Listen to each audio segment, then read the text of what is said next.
This whole thing was about, can Batman be broken? You can't break Batman by hurting him. He's been hurt in every way possible. You can't break Batman by killing a Robin, because that happens to him every Friday. So how do you break Batman?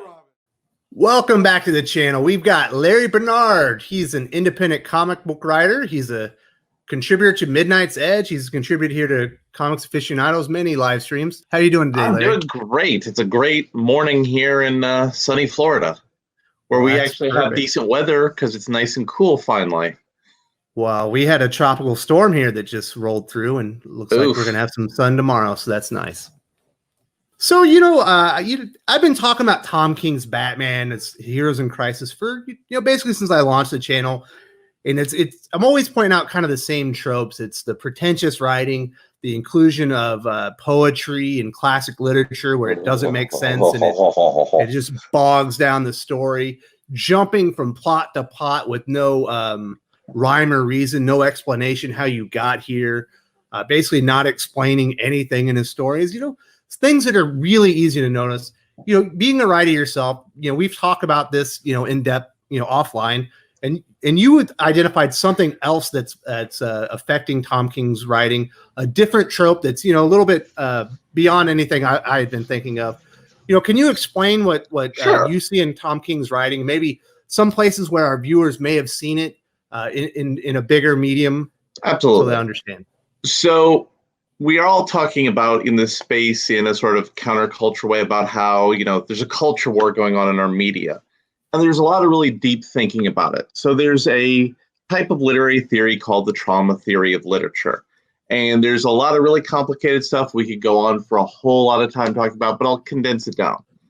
That it gets into aspects of Freudian psychology that say that trauma fundamentally alters the psyche, and a traumatic event influences your psyche and disrupts rational thought process. A great example is the ending scene from the second Matrix movie, where the architect is talking to Neo and he says, "Even now, I see the synapses firing." It's the trauma of seeing Trinity die, of having love, of having it taken away, that fundamentally alters his psyche and changes him and forces him to make the irrational, heroic decision.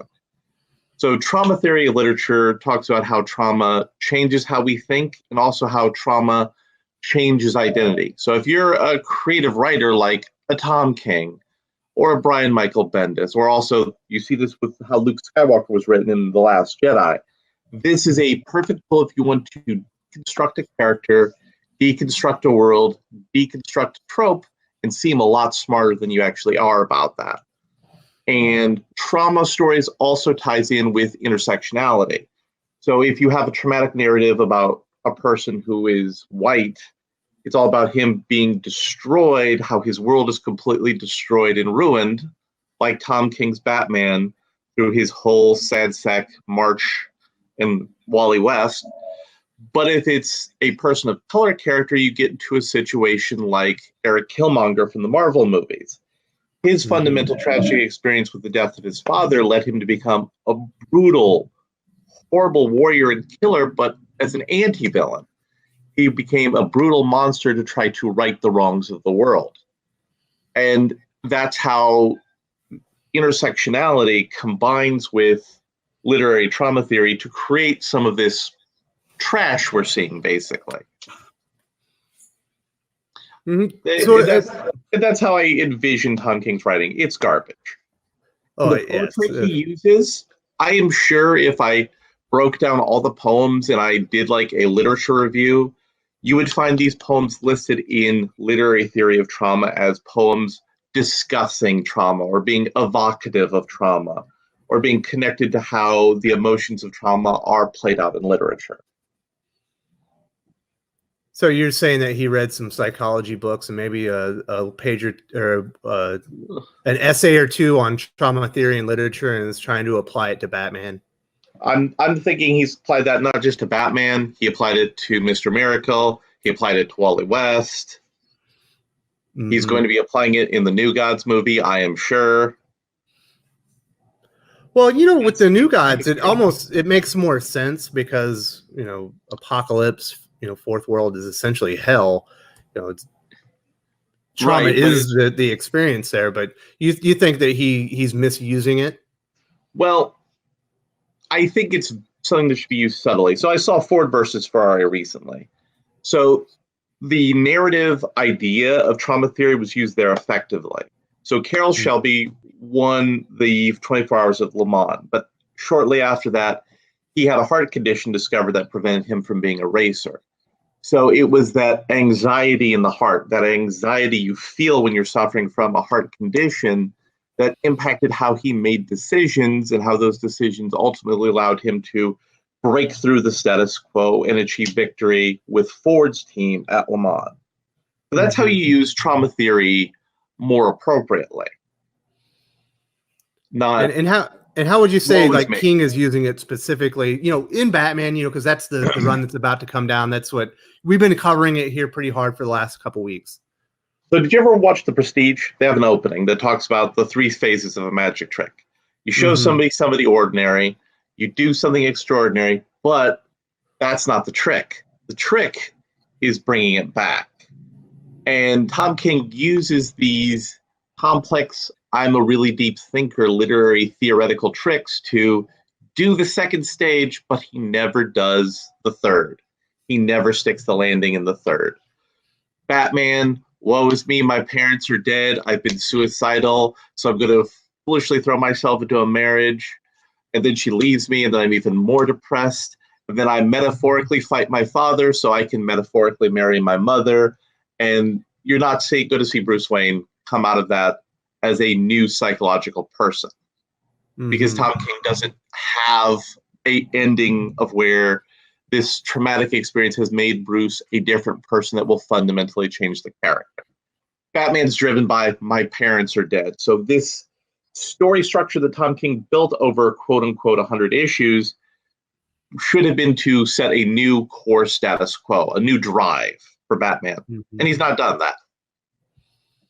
Yeah, it's one of the interesting things, as you read it along, he just does new things to the character to break him down, but he's never put 1 ounce of energy or strength in actually building him back up. And that's the flaw with this series, and that's why people are tired of it and have been tired of it for a year and a half, because you can only take so much of the breaking down of the character or the obstacles that he doesn't scale, and he just fails before it's like, why am I reading this anymore? Yeah. And then you look at what Brian Edward Hill's doing with Bruce as a character. You see Bruce as a competent CEO of an organization, of a superhero team. He's like the good family organization company boss. And he's mentoring and treating people in both a boss role and a family role. That's a more interesting take on Batman than, woe is me, my parents are dead, so I need to punch this guy who has fish-based crimes. It's interesting you bring up Brian Hill, and you brought up Killmonger already. I read his miniseries. It's one of my favorite stories of the past 2 years. I thought it was absolutely brilliant.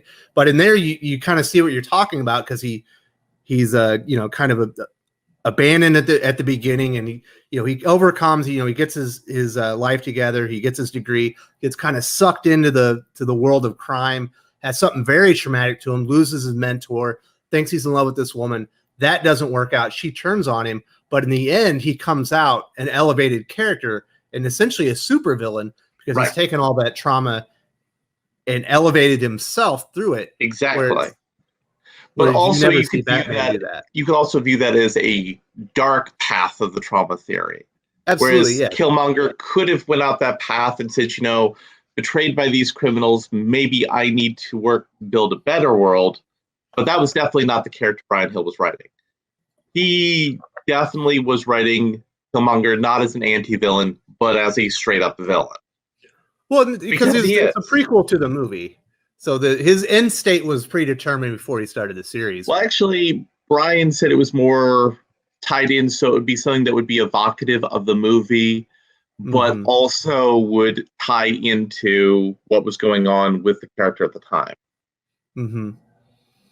Yeah, but what I'm saying is the end state was he was always going to have to be a villain, but he did it effectively. That he put the failures in there. He affected the character, but he came out a new, more competent character that's essentially really dangerous now, because he's got a motivation and he's lived through these things and he's overcome them, whereas Batman overcomes nothing. Yeah. And it's so shamelessly basic of a Freudian trope. I have to fight my father and kill him, which is what's going to happen at the end of the 85 issue run. I can be happy and marry my mother. And that's what Catwoman is in his writing. It's also what he did with Scott Free. He didn't do that with Wally West because Wally West didn't have a wife in the current continuity. They've done so many terrible things to Flash continuity, I've lost track. Well, the worst thing was in the end of Flash Wars. Flash Wars is all about Wally West on a mission. He said, screw it, I don't care what happens. I'm going to go find my wife and children. I'm saving them. They're stuck in the Speed Force. He goes in there and he just fails. Yeah. And it's like, well, I remember when I finished that story, I was like, why did I read this? Like, yeah, he's a complete failure. Now he has to go off to Sanctuary because he's mentally broken. And then he becomes a serial killer. And King, finished the character off. The symbol of hope destroyed forever, essentially. I don't care what Scott Lobdell and Brett Booth do. There's no bringing him back from that. Not anytime soon. No. Like, they would have to resurrect the character and be like, that's never happened to you. You don't remember it. You know what I mean? Let's face it. The way DC's being managed right now, they're going to probably be doing another reboot event in a year or two. They're going to be hitting the hard reboot button in a year or two. They have to. Yes, because You're the Villain and Justice Doom War are all leading into this next event that's going to happen during the summer, I believe, of 2020. Which is going to lead into 5G, which is the new, diverse, younger version of the heroes that are replacing the old status quo, and they're going to have to reboot. Yeah. Because it's going to fail so bad. And also, it's just going to be such a garbage fire mess of the continuity. Nobody's going to know what's going on. Nobody's going to say, look, I just want to buy a Batman comic book and have a Batman story and be able to understand what's going on in my Batman comic book.